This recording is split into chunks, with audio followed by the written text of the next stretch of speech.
Welcome back to another episode of Book Eaters. Today we're going to be talking about libraries and the world of libraries. And with us we have Iris, April, and Michelle has invited a special guest, Christina. And Christina is an actual librarian.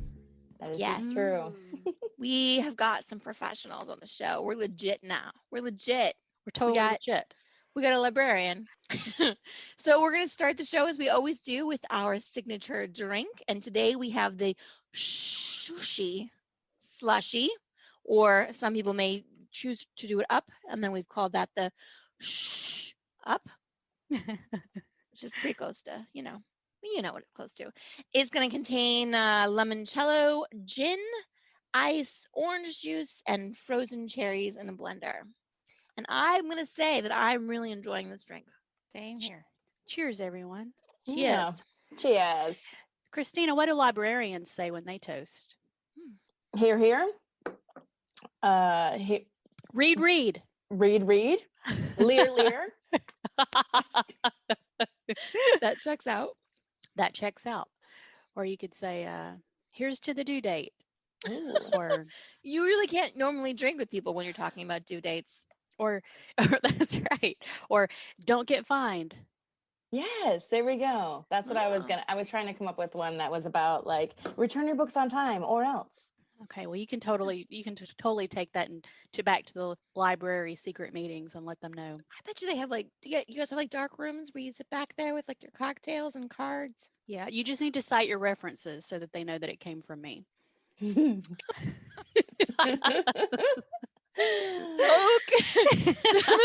So the first thing that I want to talk about is what kinds of things that libraries offer to the community besides books, obviously books, audiobooks, voting. I go to the library oftentimes to vote, which has been significantly depressing this year because I go to the library to vote, but they won't let me look at any of the books. Because we're in the middle of a pandemic. I know. They're like, you can't look at the books. I suppose it depends on your library system because our library has been open to the public since June. Oh, what kind of changes have y'all made, if any? Cleaning every hour. The beginning when we first opened up, we were limiting the number of people in the building at a time. However, we never maxed out on the number of people for that number. It was like 30 people at a time. I was going to say libraries sort of naturally drift towards social distancing anyway, you know? Basically, we're all introverts, except for me, of course. But most librarians and most people who go in the library, they are fixed. They know what they want to do. They won't know when they want to come in. I'd like to give a special shout out to the Alpharetta Library because I have voted there. They are closed. However, the librarian there, and I've yet to get his name because, we're always like 30 feet away from each other. And even in line to vote, you have to be 6 feet from the people in front of you.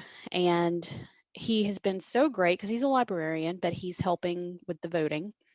And I heard like this very condescending elderly lady say, you should be out there encouraging people and giving them, pep talks as they wait in line. I'm like, that's not even his job. He's a librarian. Actually, the last thing he needs is you to tell him that he's not peppy enough for people. But in any case, that's what he's doing. While I'm in line, who normally I try to respect, the context of the situation. But because of the pandemic, I seriously need my Libby, right?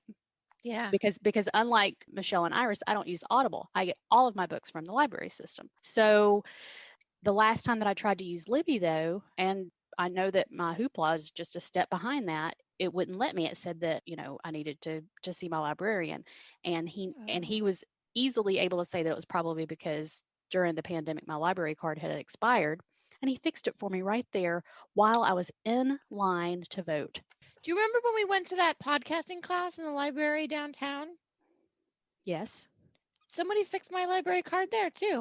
Aw. Amazing. I was like, I can't get into my overdrive anymore. And he was like, that's because you've expired. You have to check in with us. You can't just always be online. And I was like, well, part of our nature as customer service, like people need people need their books. And I like to think that he saw me as a kindred spirit. Because we'll get into this. Sure.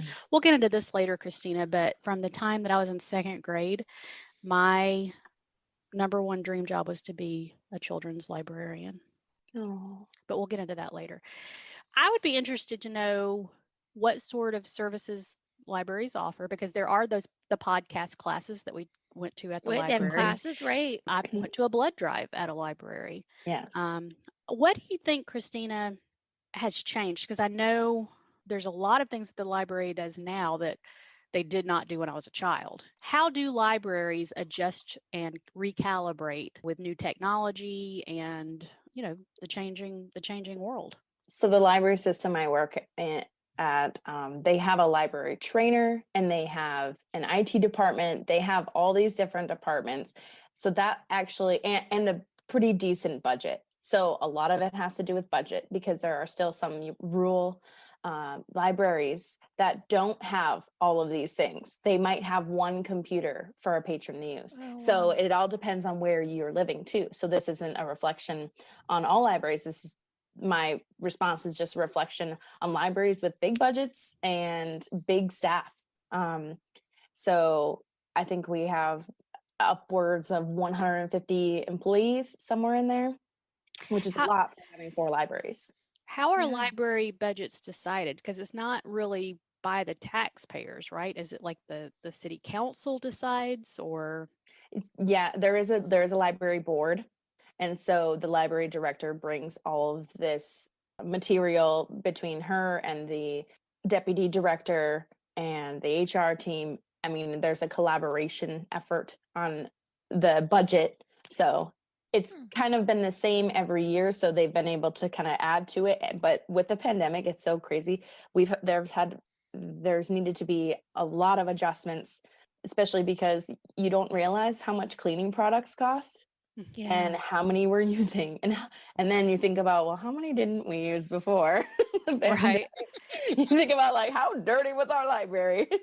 So we mentioned computers a couple of times. What kinds of things do people do on the computers at libraries? I mean, is it just where they will apply for jobs, or do they look things up, like Google Access? What kinds of things do people use on the library computers for? It ranges, but we have a gentleman that comes in almost every day to look at his email, because when we were closed, he couldn't come in. And so we were closed for 3 months, I want to say. And then by the time we opened back up, he had told us at the end of his first day, even though patrons are only supposed to stay for an hour, like, we're not going to turn people away. And so he said he still had like 3,000 emails to go through after the first day. So I don't know if he's still going through that, but it can range from emails, or sometimes it is applying for jobs or updating their resumes. And at that point, we point them in the direction of our services that we offer. There's like a mobile career coach, and right now they're doing virtual things, so they can use our computers to set up those meetings. I've had people do interviews and take the laptops and go in a corner somewhere and do a virtual interview. Printing, a lot of people just come in, they just need to print something, they don't have a printer. Nowadays, nobody has printers or ink. Maybe they have a printer, but they don't have ink. Yeah, I think there's so much the library does that people take for granted, or because they don't utilize it, they don't realize that it's a service that benefits so many people. Mm-hmm. Yeah, I mean, it's not just books.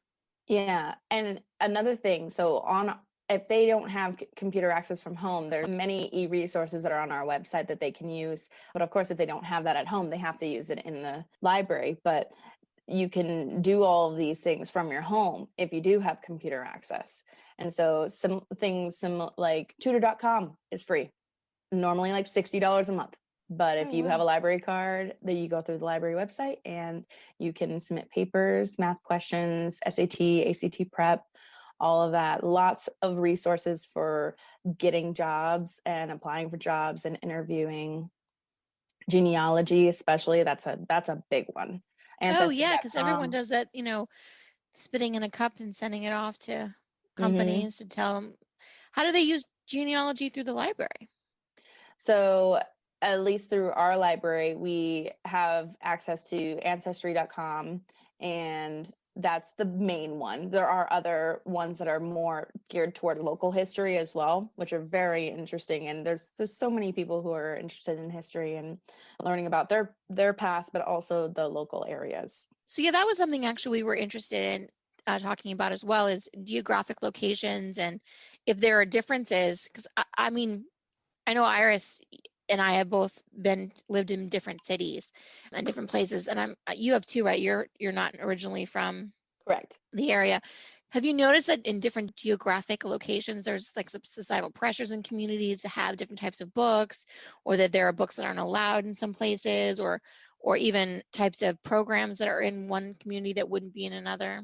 Iris, did you notice the difference from communities that you've lived in?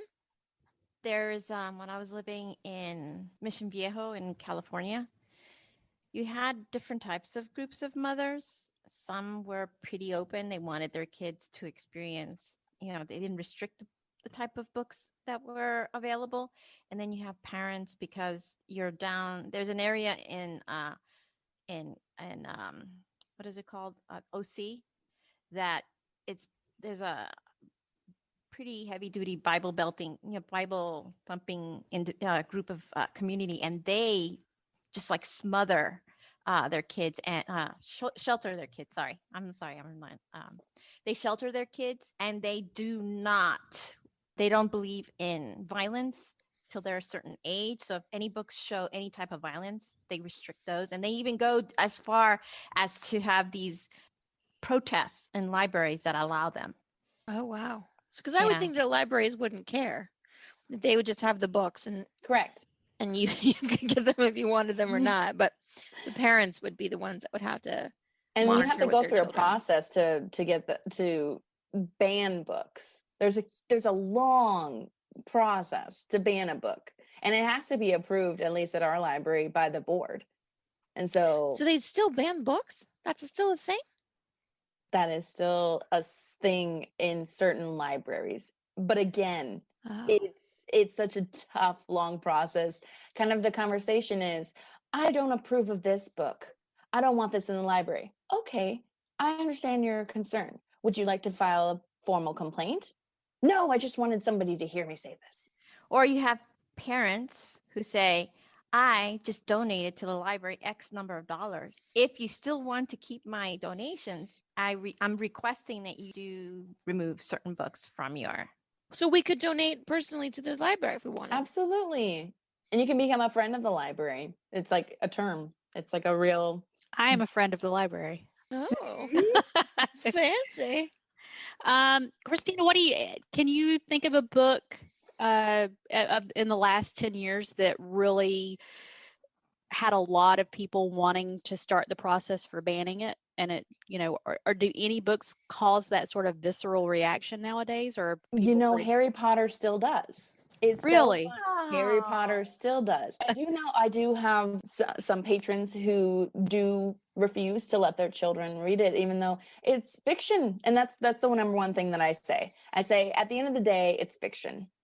And then I leave it at that, because that's all I can do. That's what I don't get. I mean, if you do feel that a book is inappropriate and not,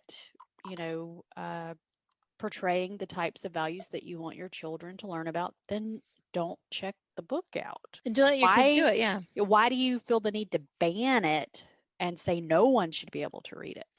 It's a belief. People are very strong about their beliefs. And we've realized that recently, and with everything. I don't know if we want to go into politics, but that is one of the things that I wanted to say, was that as a librarian, we can't go into politics. People can say, like, which side are you on? And we go, oh, have a nice day, sir.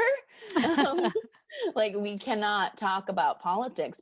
We represent the library, and the library is non-biased. Open ideas. Yeah. Switzerland. I mean, that makes sense. I can imagine how betrayed I'd be if the library was opposed to my beliefs in general, Mm-hmm.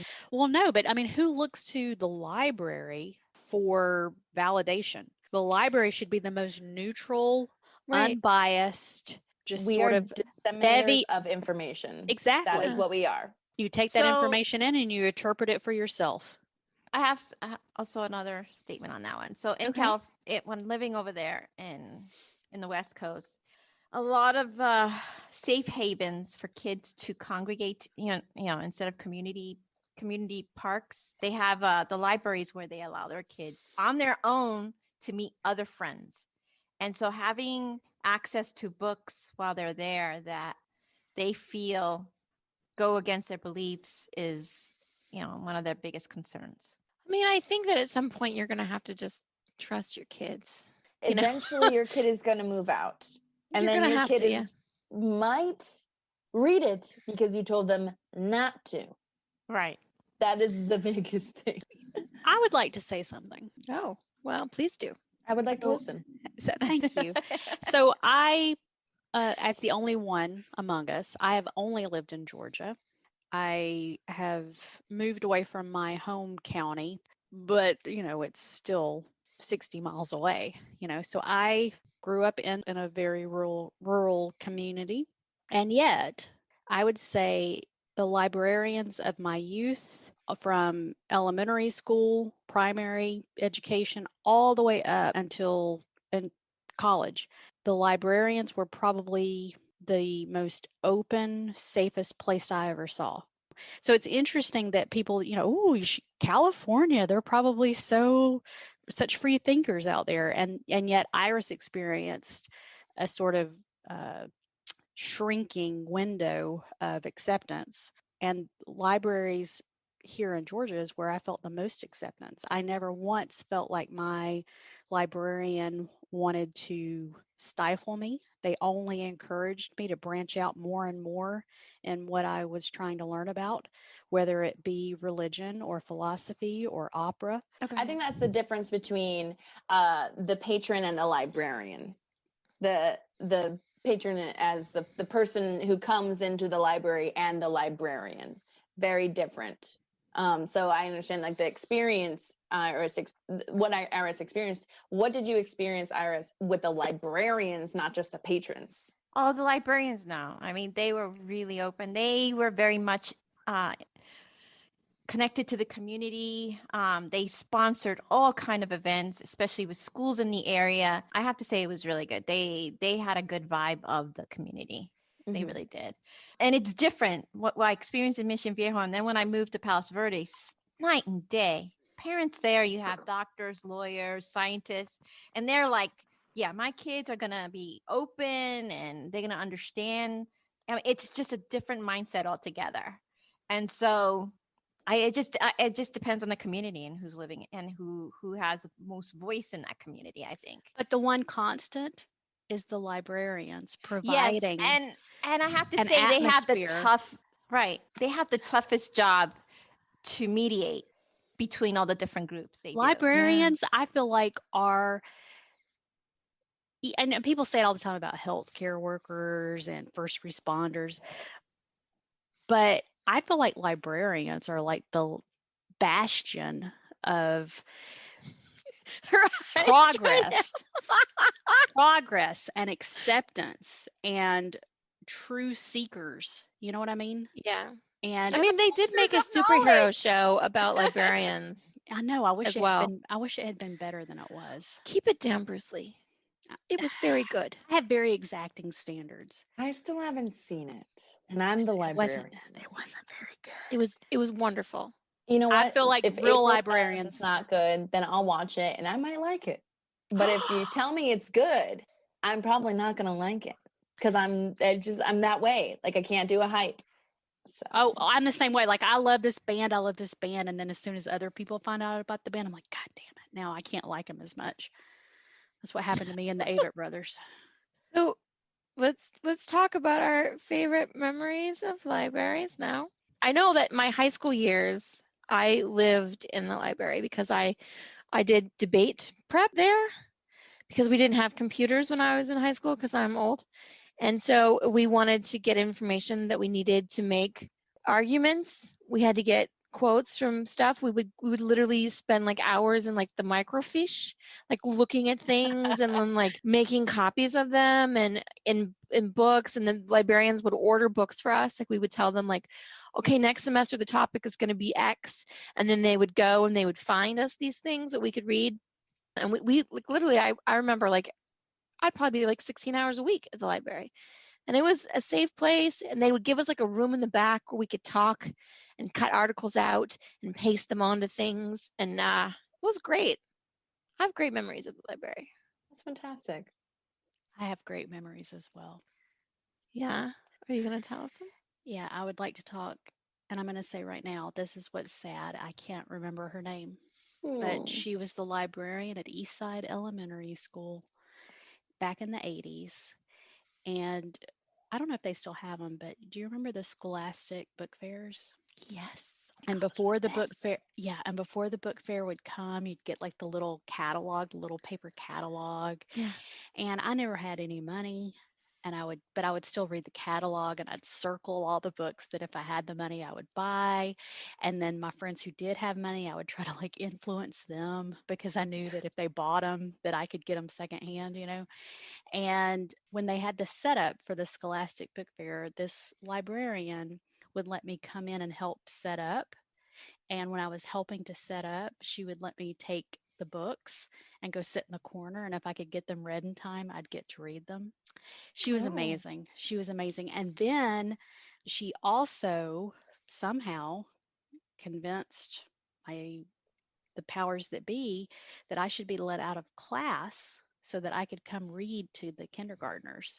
Oh, that's awesome. And so one day a week, I got to leave my 5th grade class and read to these adorable kindergartners. I don't know. I felt like she really saw me. It was very important to me. Aw. Yeah, that's amazing. We had something similar to that, like a 5th grader reading to like the kindergartner. I think we called it Big Brother, Big Sister. Aww. Something like that. And so we would all go to the gymnasium, and you would get paired up with a little kiddo. And well, first I would get paired up with a big kiddo, and they read to me. And then when it came to be my turn, and it was really adorable. You reminded me of that memory, because I did not have that memory before today. Like I have a thing about my memory is gone. I don't remember a lot of things about my childhood. I don't remember a lot of things about yesterday. But yeah, I remember that. But I also remember my first time actually getting into reading was 6th or 7th grade. I can't remember exactly the date. I have to ask my mother on this one. She brought me home a book from the library, and she was just like, read it, you're gonna like it. And I was like, why? And because she has always loved reading, and she listened to audiobooks all the time, which I didn't even get into until I moved here. Audiobooks. Yeah, right. Woo woo. So she brought me this book, and it was called Uglies by Scott Westerfeld. I don't know if any of you have read it. I have read it, and I'm just realizing how much younger you are than me. Because I got that book because I thought it was something my daughter and I could read together. Oh, possibly. When you said you were in elementary in the 80s, I was like, oh. Yeah, my daughter's she's 27. Yeah, I'm 28. So yeah, okay. Yes. Okay. Carry on. Yes. So Uglies by Scott Westerfeld. It was amazing. I immediately I made my mom get the next book, and she got it for me. And then I was like, Mom, I need the next book. And she goes, well, it's not out yet. I said, how could you do this? You left her in place immediately. That's why we have the rule. You can't recommend a book unless the series is complete. Done. I like this rule too. And so, but I still have it, and I still have it all in hardcover. I still have the original book that I bought too. Aww. And it's kind of amazing. And from there, I have like a specific shelf where it's like nostalgia. Well, it's a good thing that you do, High because school. and whatever happens, don't let that shelf go away, because if you do, as I did, then you're, in your 40s going on eBay trying to collect all these Then you books want that the you same remember. cover With the because they might come out with a new cover, and you're like, no, ew, that's that not the is same. the cover I remember. Right. I think my and I've gotten pretty intense during the pandemic, and probably because of this podcast where memories come up exactly like we were talking about. I think all total in the last 24 months on eBay, nostalgia book purchases have totaled about $200. Wow. And that's like used books. Right. So that's a lot. They're pre-loved. I like it. They have like an extra smell to them. Yeah, you know what? Oh, it was gosh. so cute. I didn't want to think about the smells. That's not okay. Smell of books. You do not like the smell of books? No, I do, but not New like books. pre-loved books. Oh, Oh, I do. And Who I knows love what it. kind of love they got? I love it when there's like little notes in the margin, me too. That's what I do. I Yeah. leave little notes in my margins like, wow, or OMG. I can still look back at my books and go, wow, Christina. I just read an article today about somebody who left a book, like a note in the Lord of the Rings. Like they like wrote a handwritten note and like left it in the library, copy of Lord of the Rings, and it was like, keep going. Don't read it so quick like I did. You'll regret it. Aw. So like it was so sweet. And then it was like, after you're done, please put this back on page 64 or something. So I've got 3 examples of that. One Oh. of them is mine. 2 of them I just found on the internet. But one of them was a kid returned a book to the library, and in it was a note that said, "I'm so sorry that I dripped nacho cheese sauce." And it was a kid's cooking cookbook, which was even more adorable. Yeah. Aw. And then I tried to clean it, and it was so cute. It was a little apology note. And then another one had to do with Frankenstein, and it was like an alternate ending where Frankenstein was like, somebody had handwritten it in. He was like, "It's okay. I don't really need my own name. You can call me Frankenstein." The end. Because everybody always calls him Frankenstein, but the Frankenstein's monster. everybody knows it. Everybody knows it. But the one that I actually found, it was a book where someone had written in the margin, and it was like, "Eliza, turn to page 378." And then you turn to page like 378, and she'd underlined the text. And I can't remember what it was, but I remember thinking it was like a grandmother who gave it to her granddaughter, and that page was supposed to like mean something for them, even though it meant nothing to me. Oh, But I Aw. love the idea of secret messages that's Yeah. awesome. in a Yeah. library book. Mm-hmm. Oh, What I about- found some bad ones too. I found in the Book Thief. It thankfully was pencil, and I'm not sure if they cut out the page or if they whited it out or if what they did, or if they just got sent that book to our friend's bookstore. It said, "Do not read this book. This book is completely inappropriate." Oh, And probably one of those ladies from California. I believe they came all the way here just to do that. And I brought There it to is my the migration. supervisor, asking, "What do I do with this?" And I ended up weeding it. Weeding it is the term that we use in libraries, meaning we take it out of our collection. Oh. Well, okay, but on the other It's hand, that was a okay. really ineffective protest, because by the time someone was in a position to read that note, they'd already checked the book out. Their intention probably was so that they would go, "Oh, fine, I won't," and then bring it back to the library or throw it away, or I don't know. That's some passive would be aggressive bullshit, if you ask not- me. Mhm. My memories, my best memory is when at that time I was a single child before I was 10 till my first sibling was born. So when I was able to be on my own, like when I was in late elementary, Mm-hmm. I would get out of school, go straight to the library, and then my mom, when she gets out of work, would pick me up from the library and take me home. And my experience was that I was always there, and I was very sensitive to noise. And it was very hard for me to read. And the librarian noticed that. Like, I would just watch the kids as they were making noise, and it would disturb me. I'm not the type to complain at that age. I was just like, okay. So what she did is she introduced me to music. So she took me to a room, and they had a tape player and with a headset, and you put it on, and I was happy reading on my own in my little private space with nobody to bother me.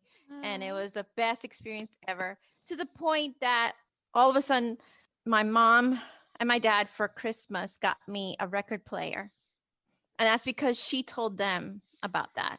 That's so nice. I wow. forgot all about the records, but I remember when I was little and I would go to the library that I would listen to the records too. Because you could listen to so many different records, and they had all the good ones. They had Yes, they did. all of the Muppet ones, and they had the Sesame Street ones. It was pretty cool. I guess they don't probably have records now. They probably have CDs. CDs. There's CDs Streaming or stream. Yeah. streaming. I don't know, maybe some Well- hipster libraries still pull out the vinyl. Oh yeah, nothing can replace. I Yeah. don't want to go to one of those. Oh no.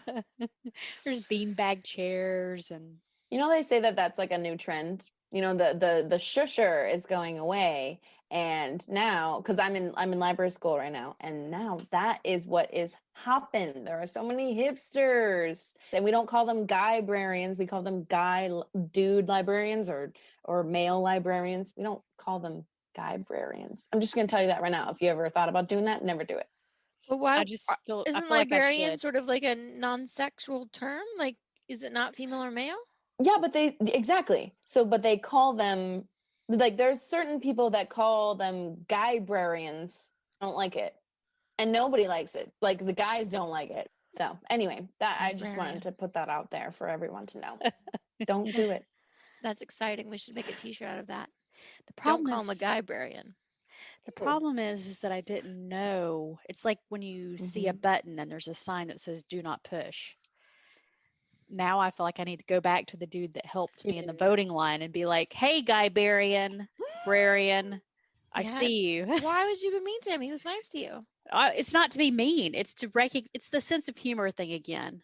The where I recognize the fact that it's inappropriate. Right. He it's may the not irreverent. get you. He doesn't know you. He might not.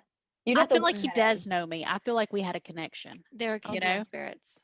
And then me calling him a Kindred guy-brarian is really letting him know that I know that that's bullshit, and he probably has to deal with that, just like he has to deal with people telling him he needs to be peppier in the voting line. I feel like no, let's not do it. You're always feeling like other people won't get my sense of humor. Because I don't know that they will. She's protecting you. I'm protecting them. And also you. Oh my gosh, that reminds me of a story with my daughter who I took her to get her Gardasil vaccine. Right. For I remember that. Right. So it was a thing, and my mom had cervical cancer when she was like 24 because of the virus, and so I was like, it's a thing. So we're at the doctor's office. I'm being myself. And so I am making jokes and I think being charming. And my daughter, I can see on her expression, my daughter is never amused by me. She probably is one of the people in the world that is not amused by me at all. And so the doctor steps out after I, had my exchange, and I can see by the tightness in her face that I've misstepped. And I'm like, "Am I embarrassing you?" And she's like, "Nope. You're not embarrassing me." And then I'm like, "Oh, you think I'm embarrassing myself?" And she's like, "No, you're embarrassing the doctor." Because the doctor has to pretend to think I'm funny, So that's what the guy-brarian would think is. So you can't even say it. So you shouldn't. I shouldn't. You shouldn't because you can't say it. It's okay. Right. It's okay. Guy, because it never would occur to me to call someone that. I never thought of it as a gender specific profession. But in hindsight, it has been for history for a long time. Well, actually, I should say for a long time it was males. And then the only profession that women could get for a while were like nurses and librarians. Oh. So those were like the and kind teachers. of the main two. You're right. That was the third one. Thank you. And teachers, which is kind of like a librarian, but without like a whole classroom. You teach everyone. It only became, males only started doing it, I don't know, maybe in the 70s or the 80s. Our new t-shirt is males only started doing it in the 70s. Nice. That's going to stay on the podcast, I'm sure. Nice. You're going to take it completely out of context, y'all. That's what we do. That's 100% what we do. Yeah, we'll be like, wonderful. with the little dash to show the quote, Christina. Yay. She's like, no. All right, get us back on track, Michelle. I'm sorry. Okay. What we love about libraries. And our fond memories. So next up is, how do libraries work?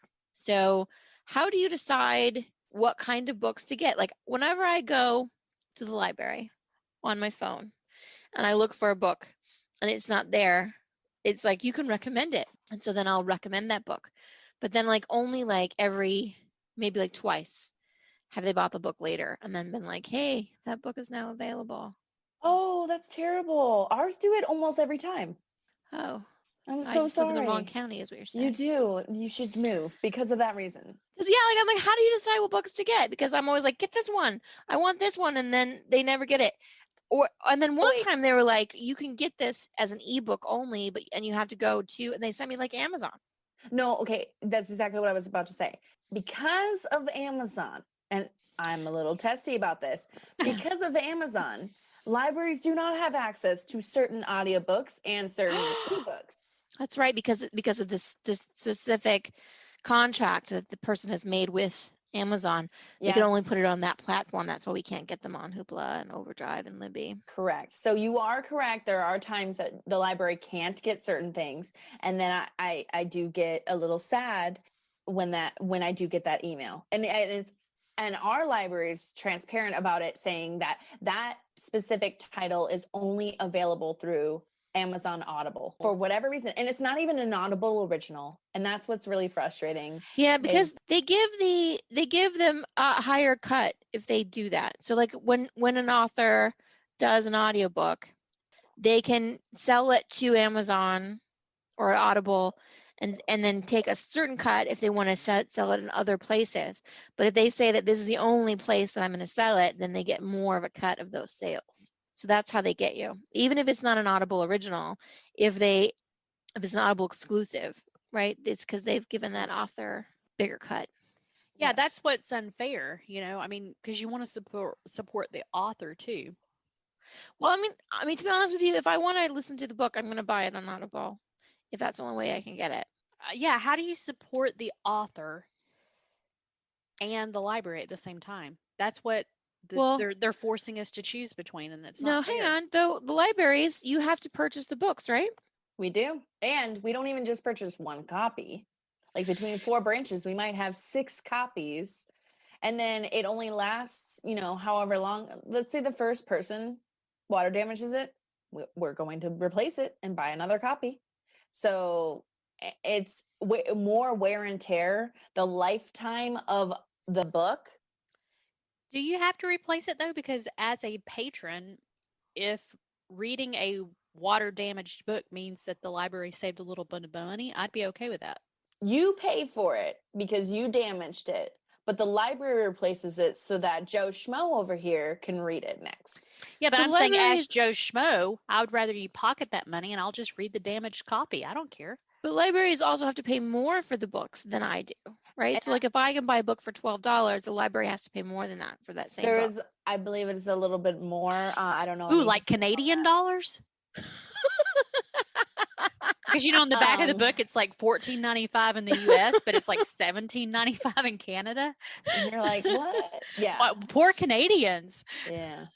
So ebooks are the same as audiobooks, right? Like Audible has weird contracts with those too, right? Like not all ebooks can be sold to libraries. Correct. And then you also have to pay more for those because they don't damaged ever. Yes. And I don't know if because of ebooks and e-audiobooks, people hardly get books on CD anymore. But if you look at the back of a book on CD, some of those cost upwards of $150 to $200. Yeah. It's nuts. It is nuts. It's crazy expensive. Mm-hmm. But ebooks, I'm surprised oftentimes how expensive they are. Though. Like sometimes they're like $15 for an ebook, and I'm like, what? Yeah. So I will say also that most of the time for our ebooks and e-audiobooks, they are purchased by the publisher, but not purchased. They are like licensed.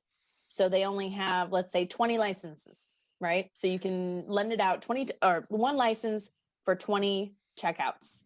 So checkouts for 20 times. Once that happens, our materials department, I'm assuming, receives a notice saying, here are the books that are about to, run out of their checkouts. Would you like to purchase another license?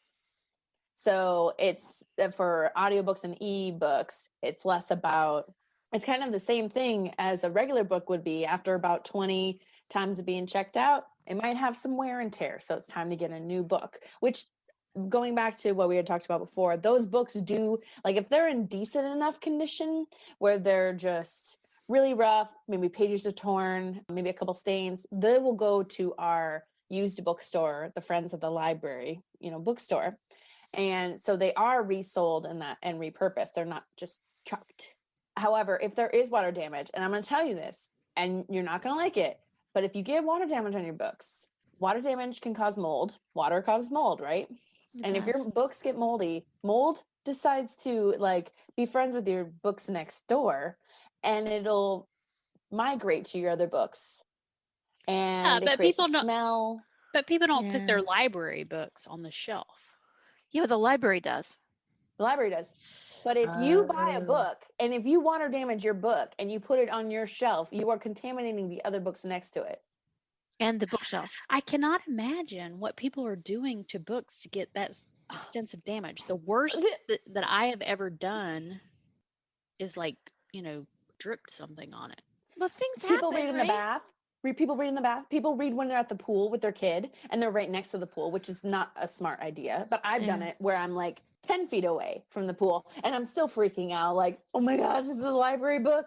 I mean, the beach is the place to read books. And it's so easy. You can put it in your bag and then it gets water damage there. Yeah. It's so easy. I've had people like a mascara blew up in their purse and it's all black all over and they try to return it and they thought that they wouldn't get caught. I'm not really sure about that.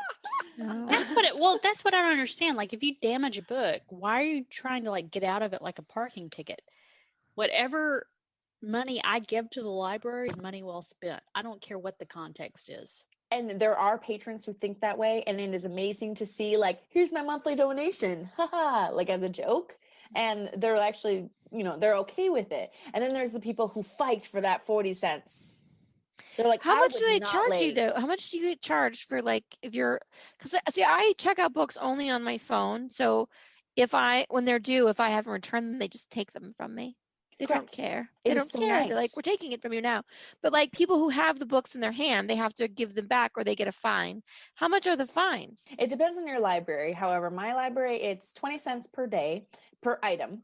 And if you have kids' books, let's say, for instance, you're not going to just take one kid's book home. Why would you do that? You take 40 kids' books home. You can check out 40 books at a time?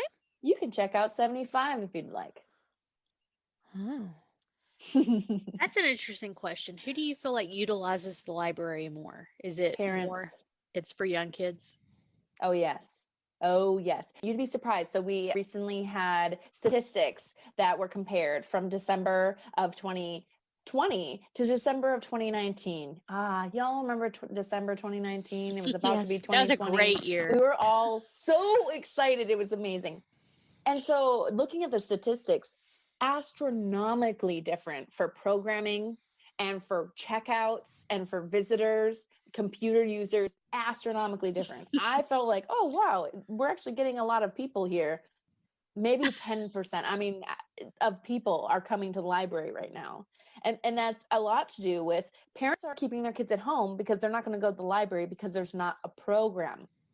Usually if there's a program, we have a mad rush of people 10 minutes before the program. And then for 30 minutes after the program, it is nutso because of all the kids running around. And it is not a shushing central up in the library.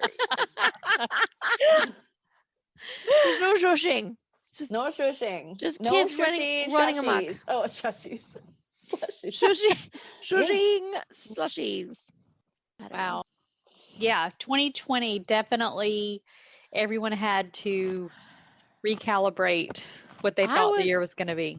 I was super glad that I had the library on my phone last year. That was a lot of people were. I was going to bring that up because it was insane.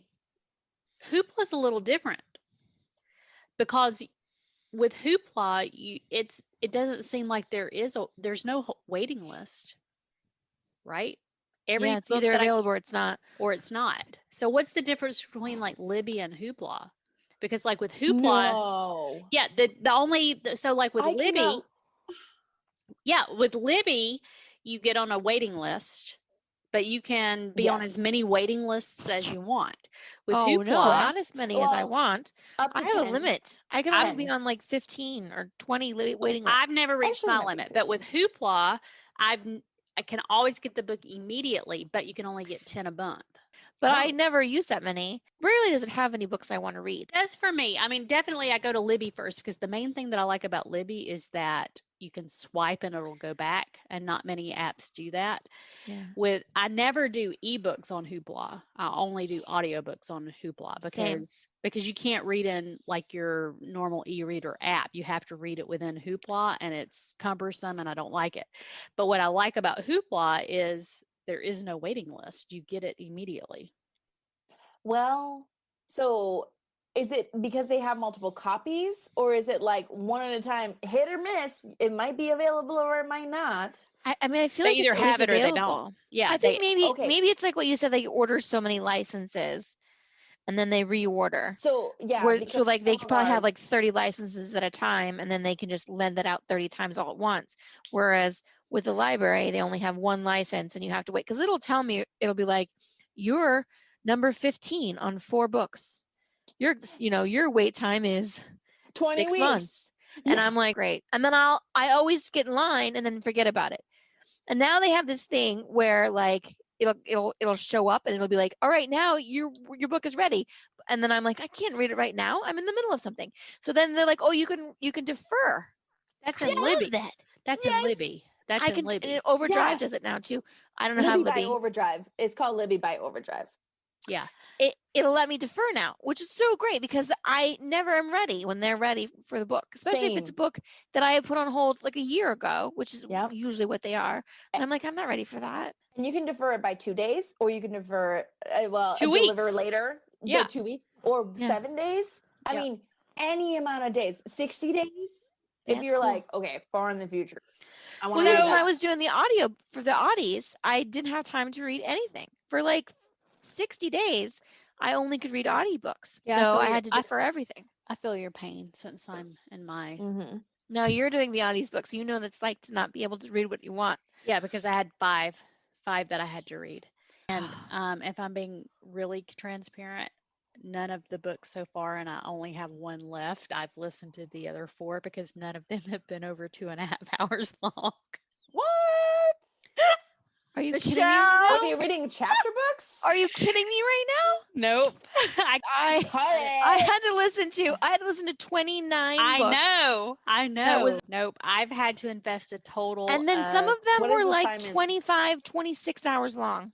So What is yeah, assignment? Michelle got, so we applied to be judges at the Audio Awards. I got picked to be a finalist judge. Oh, so- wow. So the demands on my time are like this because it's the finals. Less. Yeah. Yeah, much and less. Michelle had like so I had 5 books. I think I had 29 books, maybe 39. And I had 2 months to read them. And some of them were like 36 hours. Like they were long books. That's like a full-time job. It Right? was like it was like my whole life. Like after work, I'd be listening to the books, and I couldn't listen to them on fast speed either because that's against Yeah, the they rules. tell you have And you to know It how much is? I love to listen to them on fast speed. That's my No. jam. And so I was like, it was hard. It was Totally it my was a jam. struggle. I'm up to 1.4 so far, ladies. I don't want to brag. I'm 1.4 working is pretty up. high. It I always is. start like chapter 1 through 4 is always like 1. It's 1-to-1, and then by the time I get chapter 4, I can speed it up. But it takes me a while to keep it because I'm not an audio learner. If I don't start at 1.25, if I start at 1, Hmm. I will feel like my life is slow. Like everything is slow. Like I can't do it anymore. So No. 1.25 is my min. And then it depends on the narrator, because if some narrators talk as fast as I do, then I gotta slow it down a little bit Yeah. to That's true. 1.2 or something like that. Okay, so here's some things that I thought about that I would like to talk about. Okay. Christina, is there any beef between real libraries and the free little libraries? No.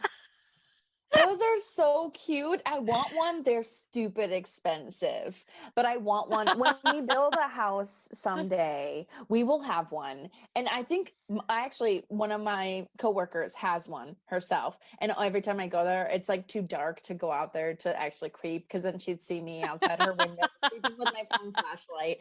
But I want to do it. But in a neighborhood, it's especially really helpful. And just little libraries are just adorable. I think And- they're the most adorable thing of the last 5 years. I love them. Mhm. Have you seen the They one do. where it's like built into the trunk of a tree? Oh, It's how magical. are we gonna do that? I don't know. I don't It's know. That seems amazing. like it's mean to the tree. No, it was like a dead tree. It was sort of The like poor you wouldn't dead know this, Michelle, because you hate coming of age so much. But it was almost like the little knot hole from To Kill a Mockingbird. You know, What a jam. So I love how you think that it's romantic that they built some sort of bookstore on the carcass of a dead tree. I do, and I stand by that. Okay, second thing. I'm just kidding. Has anyone here, other than myself, actually made a book, like hand bound it? We've talked about my book before. The pumpkin that grew in the garden? Yeah, but did you hand bind it? No, it was laminated. Yeah. Well, that counts because it with was like so a adorable. rings or something like that. I did No, it for it my wasn't. daughter for a school project. And you bound I the book made yourself. She So- had the teacher had a she did it. I Oh. didn't. the little circle-y binding, that type of binding, or what kind of binding? Oh, so when I did it, I actually sewed the pages together Jeez. Oh, With a- Sounds like a lot of work. with a ladder stitch. No, they're That's amazing. machines. She had That's this just- machine. That's pretty cool. What was the book that you wrote about? Well, it wasn't so much a book of fiction. It was a scrapbook. You know, Nate and I always do handmade Valentine's Day gifts. Oh, And it so was I a did love. It was a labor of it was- love. It was a book of love. A love book. It was a love book, and I The Book of love love. book. I made the And- book of death. I made the book of death. like An a economic Literally a real necromancy. thing. And I bound it. No, it's Would you just did I you don't know bound why it in we call it flesh? the book of death. I wish I could find it right now. It's upstairs. I will take a picture of it and send it to y'all. But Please it do, because is we'll use it as our promo it shot is- for this Yeah. interview. We need to. bound. I'm pretty sure that's what it's called. It's Book of Death, and it has the little skull with like the little crossbows, and then he's like hand drawn by my best friend Hannah, and we made this book of death, and it had random bits of information in it. It will never be published ever, and it had random things like we made random words up. So we made Bomos Scuble and Bomos Skible. That actually, those are phrases. How old were you That when is you our did own this? language. I might have been 16, 14, 13, somewhere in there. Oh, that is 15 like maybe. memorable. Yeah. It is. I can't believe I still have it. And it was bound with 3-hole punch and ribbon, like the little, Exactly. curling ribbon. That's how Aw. I bound this book. And You bound it with 3-hole punch and friendship. curling ribbon and friendship. Oh, that's the glue that binds. So shall and it be had, written? our first time being friends together, date, and Oh, The really first friend date? it wasn't our first friend date. It was probably the same summer. It might have been the summer after. We spent a lot of weeks and weekends. Anyway, but it is really cute, and it is not about death at all. It's not about it's just adorable things inside of it. So I'll take some pictures of the inside and send it to you as well. But the front cover, I gotta find it. It's in my memory tote, but I'll Who try to has a find it memory before I go tote? to bed. Obviously, I just I have said a it. box. Yeah. yeah, same thing. I Same mean, a thing. tote Oh, then is yeah. in that box. Yeah. So Iris, the person that did your book had a machine? So yeah, it's like really it had this little so what they did is when she gave the instructions on how to have the pages put together, you had to make sure you left like an inch to the side where whatever you wrote. And what it did, it like punched a hole. It actually punched a hole straight through, and it put like this plastic ring or some kind of like it had like two open ends, and it locked. And it locked, and you do it like she did it in 4 spots, and you can't take once that machine clipped those 2 ends together, it was just put into place, and that's how you did the book. Huh. That's cool. Yeah. Christina, Mm-hmm. did you have a mentor, like an old librarian who seemed really wise and she like passed down some wisdom on you? I wish. I really do. Oh, However, I don't, because I grew up in a very, very small town. So there was only the director of the library and then the library clerk. but like when So you were in school, so like when I was in school, I had to do like clinical rotations. Librarians don't have to like do rotations. I started working before I started library school. I So started working at the library. how did you become a librarian? Take us on your journey. Yeah, because it's super hard. Getting my master's of library science, library and information science, actually. Yeah, so walk us through it. So I suppose the journey starts with I went to undergrad, because you have to have obviously a bachelor's degree, and I got my bachelor's degree in communication. Woo! Woo, woo, And me too. and I moved to Florida, and I quickly got a job doing marketing, and then I did marketing for 4 years. Marketing sucked my soul right out of me.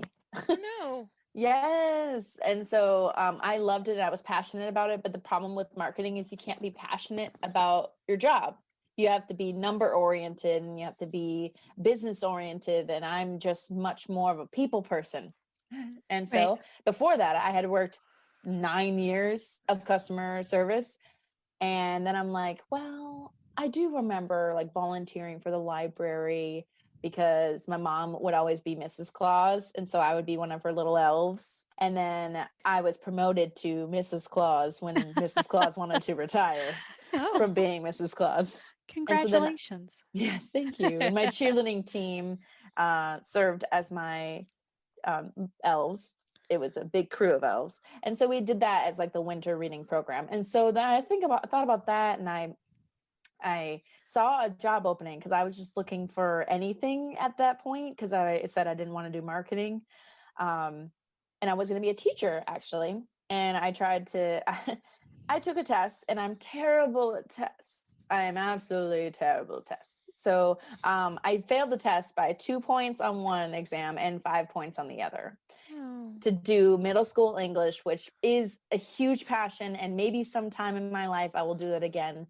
But I really think now that I became a librarian, I think it's my calling. I think it's my passion, and I'm meant to do this. I love books so much. I've read more books in 2020 than I had my entire life. And I attribute that to working in a library and being around books, because if you're not around books, you might not do it as often. So, but yes, you get into librarianship in order to become management. You do need your degree. And actually, in order to be a librarian, you need a degree. Fortunately, I am an information specialist, which isn't technically a librarian. So it's not a requirement. It is a preferred qualification. Okay. And so I am lucky to be working part-time and taking a couple classes at a time. And it's been a road, like a journey so far. It has been really good. And I hope it's going to be really good this semester too. But I really want to go into management, and my goal, and we'll put this on the record, is to become a library director someday, because I think I can do it. All right. Well, in that case, I'm going to put on the record. I would like to revisit my goal of becoming a children's librarian. And maybe I can't become a children's librarian because I make enough money in my own field right now that to start over would be ridiculous. But maybe in retirement, I could volunteer at the library and read the stories and inspire young people, because I know a lot of really good children's books. And that's all it takes, is something to spark, just like every single one of us. Whether, I started reading from a very, very young age, but I know what books sparked me. My sister used to work or volunteer for Friends of the Library, and she would be in charge of managing the books that were donated, because people would donate books. And so like a lot of times what would happen is people would donate like their grandparents' books, and there'd be like all these amazing poetry books. And so she would call me and she'd be like, hey, poetry books. And then I would come down and then get like first pick, and I would, pay like $3 for like a Robert Frost. Like, is that Christy? cool. But yeah, my sister Christy. She used to do that. She would call me. She'd be like, hey, there's books here that you might like. And then I would run down and get them before anybody else could. That's amazing. It's nice to have a hookup.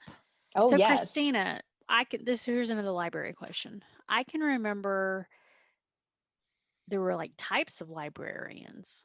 Like you had like a reference librarian. And There that are was, still reference librarians. that's still a thing. People still go to the library to do research. Why wouldn't Yes. they? It depends. So in academic libraries, that is more common to have a reference librarian. Whereas at a public library, you're more often to find an adult librarian, or they may be called reference librarians, but they are adult librarians. They do adult programming. And then there are, like you had mentioned earlier, children's librarians are youth specialists. Because it's not just children, it's also middle school children, I guess, and teens. So Michelle, Yes. knowing what we know about you and what you used to think about adult humor, what do you think when someone says adult librarian? I got to be honest with you. Like I had a moment of, what are adult programs? But I tempered it back because I'm sure that she meant, I have no idea what are adult programs. No, like that'd have to be like, like adult literacy. I'm assuming, or like how like job stuff maybe. There is a program that is about to start, and it's called Great Discussions, and there are 8 weeks. And it's 8 weeks of talking about really tough subjects. Like last year, they talked about the Red Sea, like the fight and the treaty on the Red Sea. I can't recall any of the discussions, the topics for this year, but they are very driven and very not politically charged. Okay, last random library question, and then Michelle will do the bookend. Okay. How do we feel? I mean, I know how I feel, but how do we feel about these like Pinterest projects where people take actual books and upcycle them into craft projects? I don't like it. I don't like it. I love it. I'm sorry. If it is a book that has had enough love, because recently we did have, we had a book folding crafter party is what they're called. We did have a book folding craft, and Was they were that part of the adult program? Correct. The adult programming. And so it was a tough craft. I've heard from attendees that said it was the hardest craft that we have offered since the pandemic, because that's when the crafter parties began. We do it every other Saturday, and we do we have the craft ready. It's like a grab and go. You take it with you home, you do it at home, and then you come and you show everybody at the meeting. And so book folding, hard, really hard. You have to have a specific number of pages. I don't know if you've ever done it. I've seen it done. Amazing work. Is this the one where they paint on the sides? It's when they fold it and then they have the book open, or they have the book maybe like closed enough and then it'll show like art for the sake of art. But what's more important? What's more important, your Pinterest project or a book? Both. All right. Okay. Wrap us up, Michelle. Let's do the bookend. So the bookend is on the Dewey Decimal System. I'm going to hope that some of you know something about the Dewey Decimal System. But if not, it's cool. I've got a multiple choice situation happening. So this is the way that it works. I'm going to say the question. If you know the answer, shout it out, and you get 10 points. If you don't know the answer, I'm going to give you 3 options. Wait till all 3 options have been read, and then you can say the answer at that point. I know what you're trying to do. If you can give me the answer off the multiple choice, I will give you 5 points. I've been through this. You have. I know what she's trying to do. She's trying to activate ultra competitive April that amuses everyone else and just shames me later when I listen to it. It doesn't shame you. You're adorable. I think it's cute. It's fine. Okay. Lesser April knew that this was going to be the bookend. And Lesser April was like, I'm going to research the shit out of it so that I will win this. And then the April that's trying to be said, no, you're going into this blind. And so the April that is trying to be is what's going to participate today. Okay. That's nice of you. All right, ready. The first question is, who invented the Dewey Decimal System? Melvin Dewey. I'm going to give it to you. It's Melville Dewey, but I'm going to give it to you. 10 points. Damn. All right.